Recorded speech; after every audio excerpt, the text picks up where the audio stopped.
একটা গাড়ি খুব স্পিডে চালাচ্ছিল। গাড়িটা এতটা স্পিডে চালাচ্ছিল যে পুলিশ তাদের ধরতে পারছিল না। কিছু দূর যাওয়ার পরে গাড়িটি একটা হোটেলের সামনে গিয়ে দাঁড়ায় এবং সেইখান থেকে দুইজন মহিলা নেমে আসে। পুলিশ তাদের জিজ্ঞাসাবাদ করে গাড়িটি কে চালাচ্ছিল, তাকে আমি গ্রেপ্তার করব, কারণ সে গাড়ি চালাবার সমস্ত নিয়ম কানুন ভেঙে দিয়েছে। আর অনু বলে গাড়ি আমি চালাইনি, গাড়ি তখন ডলি চালাচ্ছিল। আর ডলি বলে না স্যার আমি চালাইনি, অনু চালাচ্ছিল গাড়ি। আর পুলিশ তাদের দিকে তাকিয়ে বুঝে যায় যে গাড়িটি কে চালাচ্ছিল। বন্ধুরা আপনারা কি বলতে পারবেন এখানে গাড়িটি কে চালাচ্ছিল? তাহলে আমাদেরকে কমেন্ট করে জানান। আর ভিডিওটি দেখতে ভালো লাগলে চ্যানেলটিকে সাবস্ক্রাইব করে পেজটিকে ফলো করে দেন।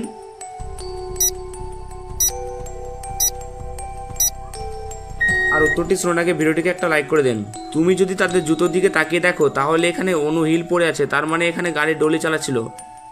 একটা চোর চুরি করে পালাচ্ছিল এবং পুলিশ তার পিছন পিছন দৌড়াচ্ছিল। পুলিশ একটু আগে গিয়ে দেখে 3টি ঘর আছে, এই 3টি ঘরের মধ্যে চোরটা লুকিয়ে আছে। আর পুলিশটিকে সঠিক ঘরটি বেছে নিতে হবে, না হলে চোরটি সেখান থেকে পালিয়ে যাবে। আর বন্ধুরা এই 3টি ঘরের মধ্যে কোন ঘরটিতে চোরটি লুকিয়ে আছে আপনি যদি জেনে থাকেন তাহলে আমাদেরকে কমেন্ট করে জানান।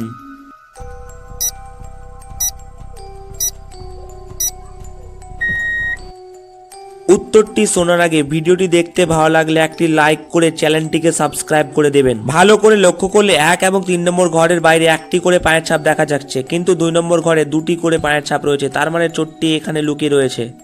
একদিন সুমনা তার বাড়ির বারান্দায় খেলা করছিল। হঠাৎ একটা কুকুর এসে তাকে কামড়ে চলে যায়। তৎক্ষণাৎ সেখানে সুমনার মা পৌঁছে যায় এবং তদন্ত করতে থাকে যে কোন বাড়ির কুকুরটি তাকে কামড়ালো। প্রথমজন প্রতিবেশী তাকে বললেন আমার কুকুর ছোট এবং শান্ত, সে কখনো কাউকে কামড়াবে না। আর দ্বিতীয়জন প্রতিবেশী বললেন আমি কোনো কুকুর পুষি না, আমার কুকুরের প্রতি অ্যালার্জি আছে। আর তৃতীয়জন প্রতিবেশী বললেন আমার কুকুর ছোট এবং শান্ত, তার নখ এখনো ফোটেনি, সে কিভাবে তাকে কামড়াবে। বন্ধুরা এই 3জন প্রতিবেশীর বক্তব্য শুনে আপনি কি বলতে পারবেন এখানে কোন প্রতিবেশীটি মিথ্যা কথা বলছে? আর আপনি যদি উত্তরটি বুঝতে পেরে যান তাহলে আমাদেরকে কমেন্ট করে জানান। আমি আপনাদের 5 সেকেন্ড সময় দিচ্ছি।